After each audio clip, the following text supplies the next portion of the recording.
Welcome to chemistry classes by doctor Neelam Shakya. मेरे पिछले video में आपने देखा था कि यूनिट सेल्स कितने टाइप्स के होते हैं और आज के इस वीडियो में मैं आपको बताऊंगी calculation of contribution of number of particles per unit cell, यानी कि प्रति इकाई कोशिका में कणों की संख्या का योगदान करने की गणना। तो ये कैलकुलेशन करने से पहले हमको कुछ बातों को पता होना चाहिए। ये बातें क्या हैं? हमने पिछली वीडियो में देखा कि जो 4 टाइप्स की यूनिट सेल्स थी उसमें जो पार्टिकल्स थे वो कहाँ कहाँ पर प्रेजेंट थे। कुछ पार्टिकल्स कॉर्नर्स पर थे, कुछ पार्टिकल्स फेसेस के सेंटर में थे और बॉडी सेंटर में एक पार्टिकल बिल्कुल जो क्यूब था, क्यूब के बॉडी के बिल्कुल मिडिल में था। तो इस तरह से हमने वहां पर 3 टाइप्स के अरेंजमेंट देखे थे पार्टिकल्स के, यानी कि कॉर्नर्स पर, फेसेस के सेंटर में और बॉडी के सेंटर में। तो जो ये पार्टिकल्स हैं इनका एक यूनिट में जिसमें वो हैं उसमें एक पार्टिकल का कितना कंट्रीब्यूशन होता है, जब तक हमको ये बात पता नहीं होगी तब तक हम ये कैलकुलेशन नहीं कर सकते हैं। तो पहले हम ये पता करते हैं कि फेसेस पर या कॉर्नर पर या बॉडी के मिडिल में जो पार्टिकल है उसका उस यूनिट सेल में कितना कंट्रीब्यूशन होता है। इसमें हम सबसे पहले लेते हैं फेसेस में जो पार्टिकल होता है। माना एक पार्टिकल एक फेस के बिल्कुल सेंटर में है। पार्टिकल की जगह हम क्या करते हैं, एक बॉल का इमेजिनेशन करते हैं। बॉल स्फेरिकल है और वो बॉल हम क्या करते हैं, एक फेस के सेंटर में फिट कर देते हैं। तो उस बॉल का हाफ पार्ट एक फेस के इस साइड में होगा और फेस के इस साइड में होगा। और इसी तरीके से अगर हम इमेजिन करें, एक कल्पना करें कि जो 2 क्यूब्स हैं, 2 घन हैं, वो आपस में बिल्कुल एक दूसरे से सटे हुए रखे हैं और जो उनकी बीच की दीवार, बीच की वॉल कॉमन है, उसमें वो बॉल लगी हुई है। तो हम क्या कहेंगे कि जो वो बॉल लगी है जिसको हम पार्टिकल मान रहे हैं उसका हाफ पार्ट एक क्यूब में है और जस्ट हाफ पार्ट दूसरे क्यूब में है। तो हम कहेंगे कि जो फेस में जो पार्टिकल है, जो बॉल है, उसका एक यूनिट सेल में कितना पार्ट है, केवल हाफ पार्ट है, आधा भाग है। तो हम कहेंगे कि उस यूनिट सेल में उस बॉल का कितना कंट्रीब्यूशन हुआ या उस पार्टिकल का कितना कंट्रीब्यूशन हुआ, 1/2, हाफ का कंट्रीब्यूशन हुआ। तो इस तरह से हम कह सकते हैं कि फेसेस के सेंटर में जो पार्टिकल होता है उसका एक यूनिट सेल में कंट्रीब्यूशन कितना हुआ, 1/2। तो हमने क्या देखा कि फेस में जो पार्टिकल है उसका एक यूनिट सेल में कंट्रीब्यूशन है 1/2 का।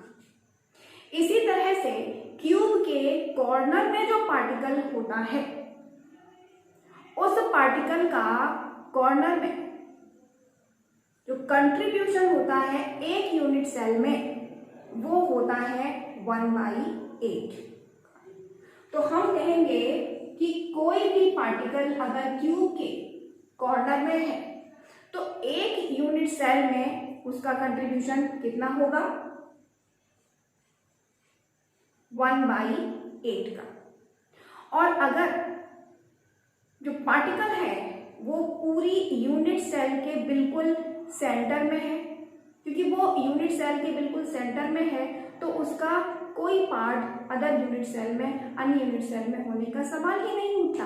तो हम कहेंगे कि उसका पूरा का पूरा योगदान उसी यूनिट सेल में है। तो हम अगर कहें कि जो पार्टिकल है वो कहाँ है, बॉडी के सेंटर में है, तो उस कंडीशन में उस पार्टिकल का कंट्रीब्यूशन यानी योगदान पूरा होगा 1 होगा। तो ये कंट्रीब्यूशन हमको मालूम होने चाहिए, तभी हम कैलकुलेशन कर सकते हैं contribution of number of particles per unit cell की या प्रति इकाई सेल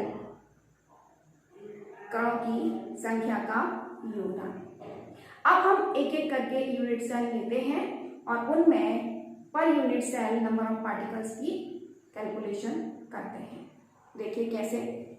सबसे पहले हम लेते हैं कौन सी यूनिट सेल, हमने नंबर 1 पढ़ी है, simple unit cell. Simple unit cell में हम जानते हैं कि पार्टिकल्स कॉर्नर्स पर होते हैं, केवल कॉर्नर्स पर होते हैं। और एक जो क्यूबिक यूनिट सेल होती है, एक जो क्यूब है, उसमें कितने कॉर्नर्स होते हैं? 8 कॉर्नर्स होते हैं, 8 कोने होते हैं।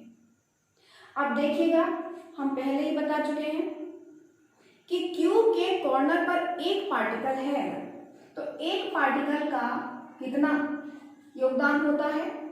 1/8, 1/8 का।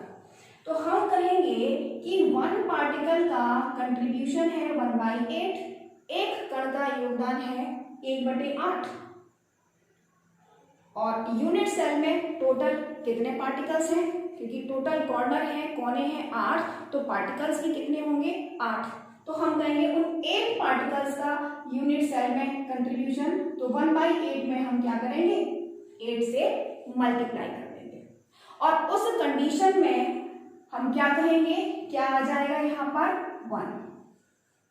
तो हमने क्या देखा कि सिंपल यूनिट सेल में कहने के लिए कॉर्नर्स पर, सभी कॉर्नर्स पर अलग अलग पार्टिकल्स, 8 पार्टिकल्स हैं टोटल, लेकिन अगर उनका उस यूनिट सेल में कंट्रीब्यूशन देखा जाए, उस यूनिट सेल में योगदान देखा जाए, तो वो केवल 1 पार्टिकल के बराबर ही होता है, यानी 1 पार्टिकल के इक्विवेलेंट होता है।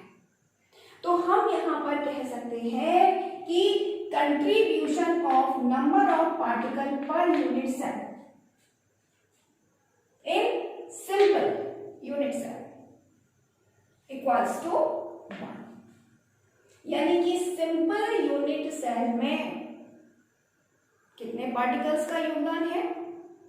कुल मिलाकर केवल 1, यानी 1 पार्टिकल के बराबर ही टोटल 8 पार्टिकल्स का योगदान होता है। अब सेकेंड नंबर,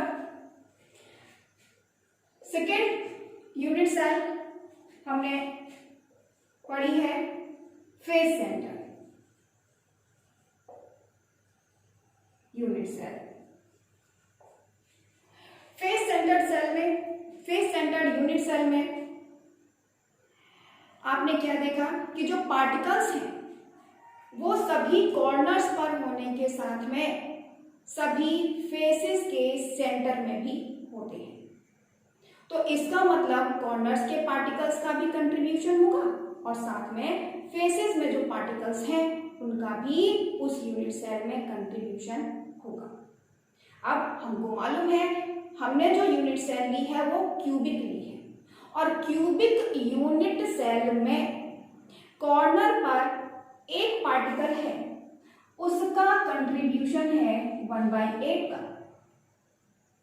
तो टोटल कॉर्नर कितने हैं? 8, उनमें पार्टिकल हैं 8, तो 8 पार्टिकल्स का टोटल कंट्रीब्यूशन हो गया 1/8 इंटू 8। ये तो हो गया कॉर्नर वाले पार्टिकल्स का। अब हमको इसमें ऐड करना है किसका, किसको और जोड़ना है? फेस पर जो है पार्टिकल्स प्लस ऐड करेंगे हम।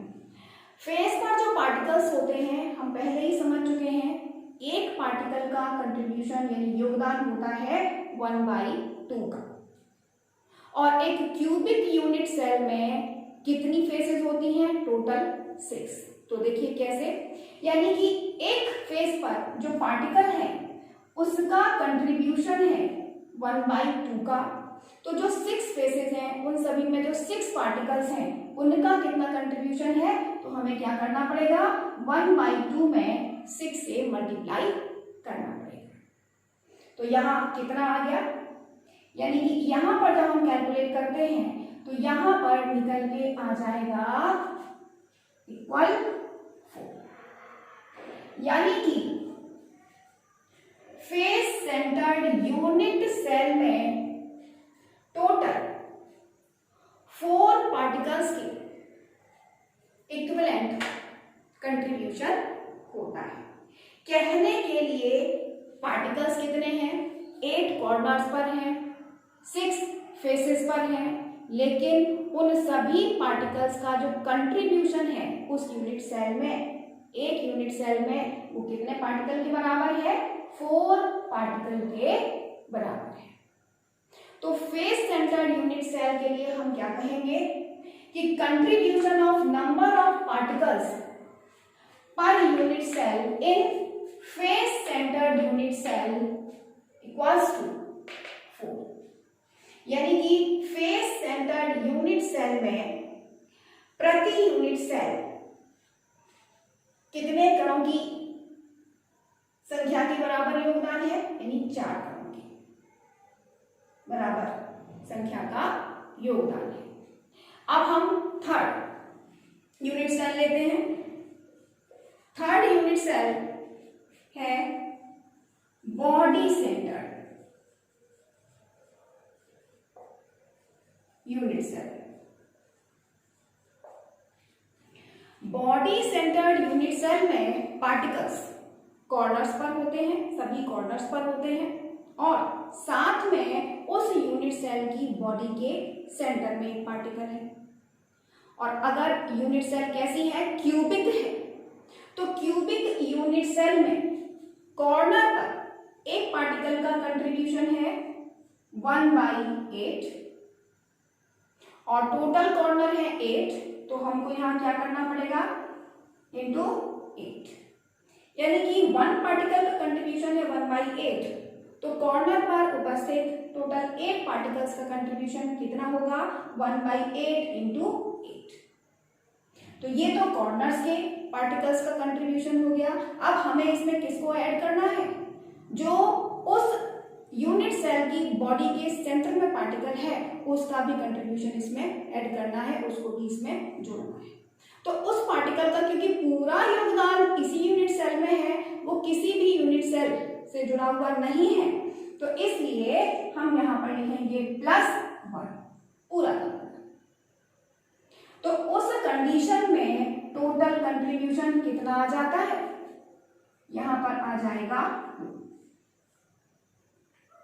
यानी हमने क्या देखा कि एक बॉडी सेंटर यूनिट सेल में टोटल पार्टिकल्स कितने हैं, कॉर्नर्स पर हैं 8 पार्टिकल्स और एक बीच में है, टोटल तो 9 दिख रहे हैं, लेकिन उनका जो कंट्रीब्यूशन है उस यूनिट सेल में वो केवल 2 पार्टिकल्स के इक्विवेलेंट ही होता है। कहने के लिए पार्टिकल 8 कोनों पर है, एक बीच में पूरा है, लेकिन उन सभी का पूरा योगदान उस यूनिट सेल में नहीं है, केवल 2 पार्टिकल्स के बराबर ही उनका योगदान होता है। तो हम यहाँ क्या कहेंगे कि contribution of number of particles per unit cell in body centred unit cell equals to 2। और मैं आपको बता चुकी हूं कि क्यूबिक यूनिट सेल में केवल यही 3 टाइप्स के अरेंजमेंट्स होते हैं। यानी क्यूब टाइप की अगर यूनिट सेल है तो उसमें ये 3 टाइप्स ही मिलते हैं, simple unit cell, face centred unit cell, body centred unit cell. और उनमें contribution number of particles per unit cell कितना है, सिंपल यूनिट सेल में कंट्रीब्यूशन है केवल 1 पार्टिकल का, फेस सेंटर्ड यूनिट सेल में कंट्रीब्यूशन है 4 पार्टिकल्स का, जबकि बॉडी सेंटर्ड यूनिट सेल में कंट्रीब्यूशन है 2 पार्टिकल्स का।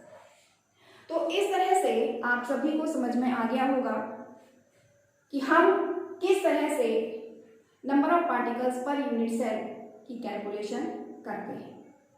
तो यदि आपको मेरा ये वीडियो पसंद आया है तो इसे लाइक करें, शेयर करें और मेरे इस YouTube चैनल को सब्सक्राइब करें। Thank you.